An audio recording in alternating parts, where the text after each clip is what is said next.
Welcome to Young Asia Television. Presented by the National Science Foundation of Sri Lanka. Anger is a common problem in our society. If you ask someone why he or she is angry, they might say that someone else was the cause of it. Or they might even say that something else was the cause of it. But if you wait until that person's anger subsides and ask them the same question, they might even regret their angry outburst. Hence, anger becomes a very big issue in our society and also becomes the topic of our program today. Welcome to Mihi Bandala.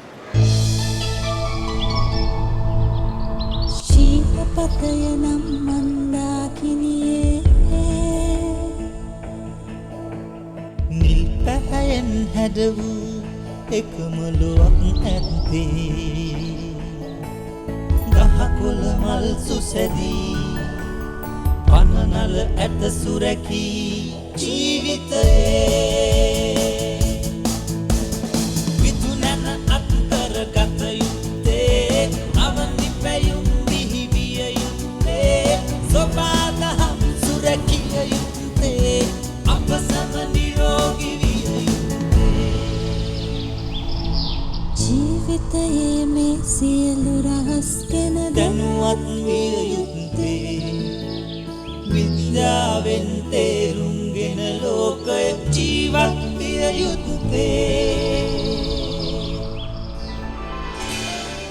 Mihi Mada. We may get angry if someone hurts us, uses violence against us, or even threatens us. Perhaps we're in a stressful situation with a heavy workload, and piling on more work on top of that could also lead to higher anger levels. Perhaps when we're in a stressed out situation, someone decides to verbally abuse us. Then too, we could easily get angry. But what causes this anger? What is the main root for it to start?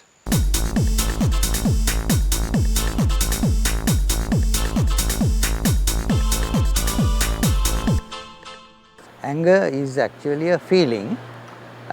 It comes under, in psychological terms, it is classified as an emotion. We have common emotions like sadness, happiness, fear, jealousy. These are all called emotions. So anger is also one form of emotion. We generally consider anger and aggression to be as one. But did you know that there is a difference between the two? Let's find out what makes it different. Anger and aggression are two things. Anger, as I explained earlier, is an emotion, a feeling, but aggression is a behavior. The two may occur together. Behavior can follow anger, but these are two things.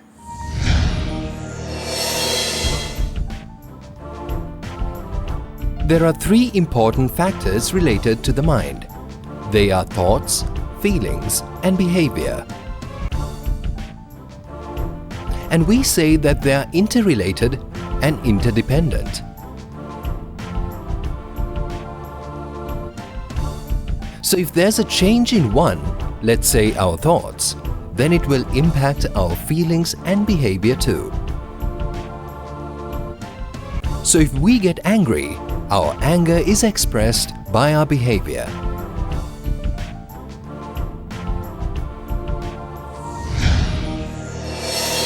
We all have certain events which frequently are associated with anger. Now, for example, some people get angry only when they are at home. At the workplace, they are very calm.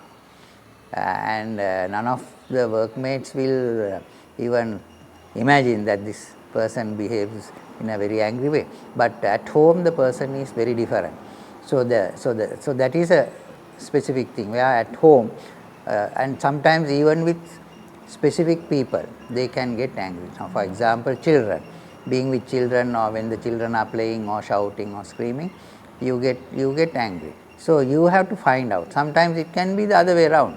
You get angry at the workplace, or even maybe during traveling to work, things like that. This is again teaching people to recognize what are the events that makes you get angry frequently.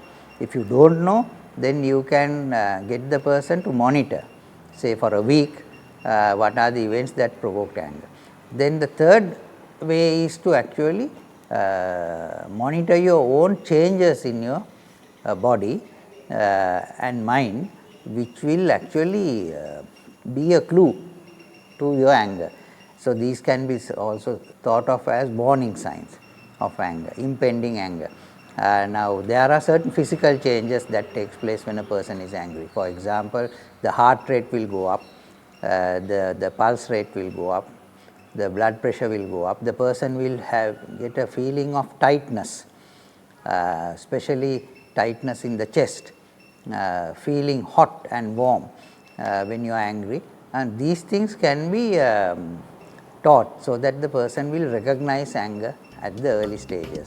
එහෙම ලේසියෙන් කේන්ති යන්නේ ඒ අවස්ථාවේ ප්‍රශ්න හැටියට තරහව පිට කරනවා නෑ ඇත්ත ලේසියෙන් තරහ නම් යන්නේ මේ අවුවේ වේලි වේලි නිකන් ඉන්නකොට ඉතින් කේන්ති යනවා උංගා ආයුතු වැඩ මොනවා හරි දැක්කම කේන්ති යන්නේ අවුරුද්ද 25 පස්සේ කේන්ති කියලා දැන් නම් ගියේ නෑ වැඩිපුර මම ගෙදරින් බැනුම් ආපු වෙලාවට යනවා කේන්ති යන්නේ පාඩම් කරන්න කිව්ව වෙලාවට තමයි මට කේන්ති නිතරම ගිහින් තියෙන්නේ එච්චරම නම් කේන්ති යන්නේ නෑ මට Then you have the psychological features like unable to focus attention, concentration may be poor, person might become more and more irritable.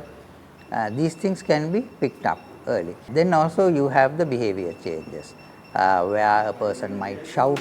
Now this is another common thing. You might raise your voice when you are angry than the normal volume that you speak. Now these things can be monitored and used to detect anger. So these are called cues or warning signs of anger. So the first step in the management would be to recognize the anger. Then the second step or the second strategy is to control your anger. And again there are various simple ways of doing it. One commonly used method, effective method, is what we call time out. Time out simply means getting away from the environment which actually provokes you to become angry. For example, if you get angry in a room, best thing is to leave the room. If you are angry at a meeting, best thing is to excuse yourself and go out. Even for a short period, that will actually help. This is called the time out, which is a very effective method. Then another method would be to talk to someone about the anger. Now this other person should be able to calm you down. So you have to choose a person who will actually calm you down, not to provoke your anger. Say it can be a friend, it can be a counselor, it can be a priest, anyone who is there to help you understand. Now you have these sometimes helplines where you can actually dial a person and then talk about it. So these are another effective method. A third effective method would be to take a walk, right? So that we know that physical exertion and exercise tends to produce certain chemical changes in the brain which will help to calm down the anger. The anger process can be controlled. So going for a walk again is a known method to control anger. So there are various ways of doing these things to control your own anger. Any one of us can get angry at any time, depending on the situation. It's quite easy to get annoyed if you're hungry, if you're stressed, if you're overworked, or if you're going through some kind of physical pain. But these are small annoyances that usually disappear without even people knowing that you were annoyed in the first place. But it's those times where we lose control of our emotions and anger gets the better of us that we need to be concerned about. When it goes beyond the limits, that's when it becomes a problem. When does anger become a problem? the anger can become a problem in situations where the intensity of the anger is very, very high. Then it can become a problem. Also, anger can become a problem when the frequency of experiencing the anger becomes, when the frequency increases, when you become angry for everything or for trivial things and things like that, so that you are always in an anger mood. So, that is also a problem. So, the intensity and the frequency. Then the third situation is where anger is expressed in an inappropriate way. Anger is an emotion and emotions have to be expressed, and if you express it in an inappropriate way, in a way that is not in keeping with the expected way of expressing it, then also it can be a problem. This balloon that I have in my hand can be used to demonstrate what happens when a person gets angry. It will expand little by little as I blow on it.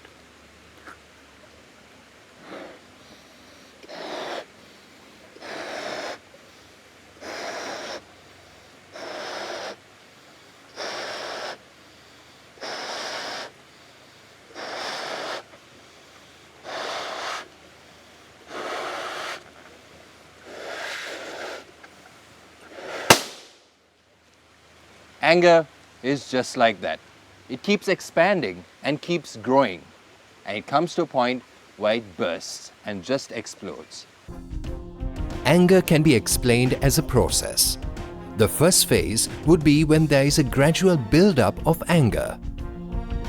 The second phase is when it grows so much that it goes out of control, making the person express his anger.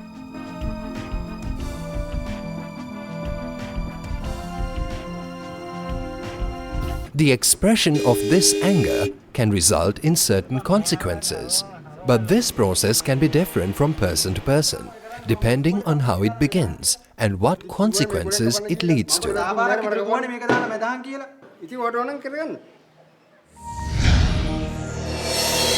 anger management, there are two strategies.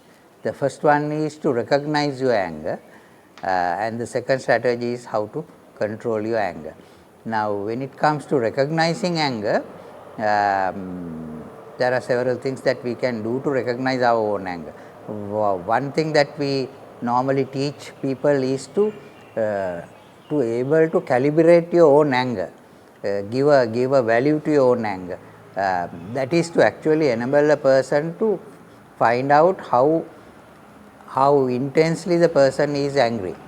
Now, we call this the anger meter. Now, this meter starts from 0 to 10. It is calibrated from 0 to 10. 0 means, or 0 means there is no anger at all. 10 is the explosion stage. So, that is the maximum. So, in between you can have the anger from 1 to 9. Now, again easy way of understanding, we can say 1, 2, 3 will be the mild form of anger, right? Then 4, 5, 6 will be the moderate anger, and 7, 8, 9 will be the severe or intense anger. So, we can teach people to calculate their own anger or monitor their own anger, so that they will be able to take action before the explosion occurs. Because once the explosion occurs, there will be consequences which may not be very pleasant. So, this is to teach people to monitor their own anger and take appropriate actions before things go out of hand.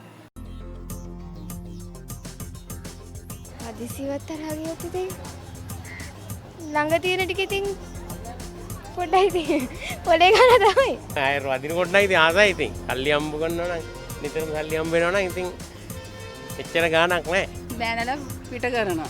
ඊට පස්සේ ගිහලා නිදා ගන්නවා. මේ නැත්නම් ඉතින් බඩිනවා ඉතින්. ඉවසනවා ඉතින් කේන්තියක් නැහැ. ගෙදර බඩු මුට්ටු පව පොලේ ගහන. ටිකක් කළා ඉතින් පැත්තකටලා ඉඳලා කල්පනා කරලා හිත හදා ගන්නවා. එයාට ඉතින් ඉවසගෙන ඉන්නවා. ගොඩක් තරහ ගියාම නම් ඉතින් මොන හරි කියන්න දෙයක් තිබුණොත් කියනවා ඉතින්. තරහා ගියාම ඉතින් සද්ද නැතුව ඉන්නවා. කියන්නේ පැත්තකට වෙලා. කේන්ති කියවලා තිබ්බම මේ ටොපියක් කාලා නිකන් ඉන්නවා. කරන දේ නම් මම දන්නේ නැහැ. තරහා ඉවරනකම්ම කෑ ගහනවා. There are many misconceptions about anger in our society. But we need to understand anger scientifically because anger can lead to illness, it can even lead to the loss of life. That is why it's important for us to understand anger correctly. As I explained earlier, the three components, the thoughts, the emotions and the behavior are interrelated and interdependent. So we can use the same relationship to actually manage our anger also. Now one of the things that we use, one of the methods that is used is to change how a person sees things or perceives things or understand things. For example, if a person gets provoked or angry as a result of an individual person, we can actually get the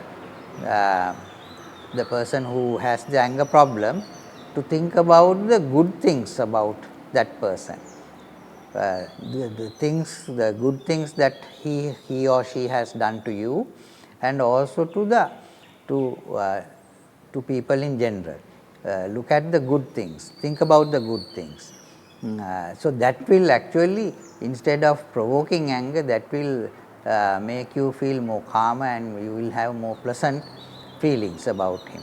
So by getting the person to think about it or meditate about the good aspect of a person, the anger, the normal natural anger that usually comes when you see that person or when you deal with that person will become less and less.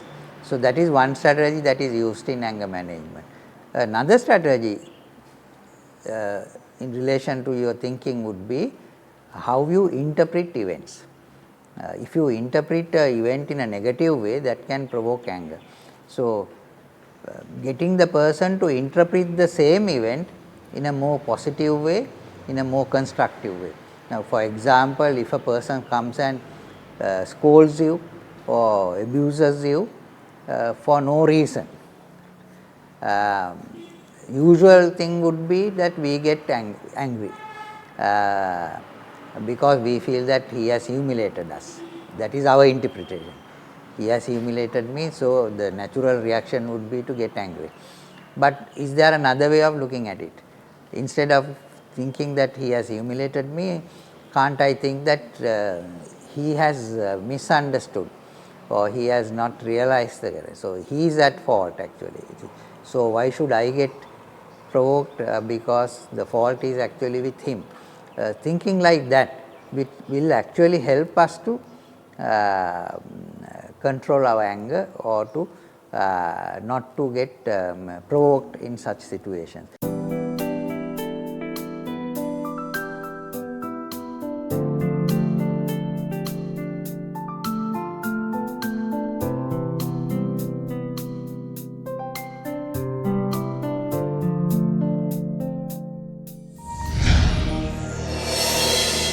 You may have taken anger lightly or considered it to be not important until today's show.